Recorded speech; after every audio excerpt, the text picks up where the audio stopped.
दिन के बात है। का बात करे? अब भइल कमजोरी ई कैसे भई? देखत रही चंचल के का देखत रह? हई ढोढ़ी के सटोरी।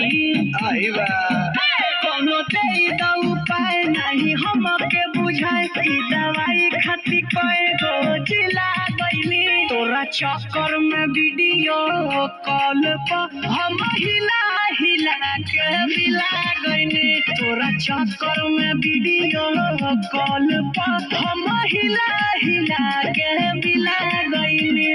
बर्बाद कर देली, बर्बाद कर देली।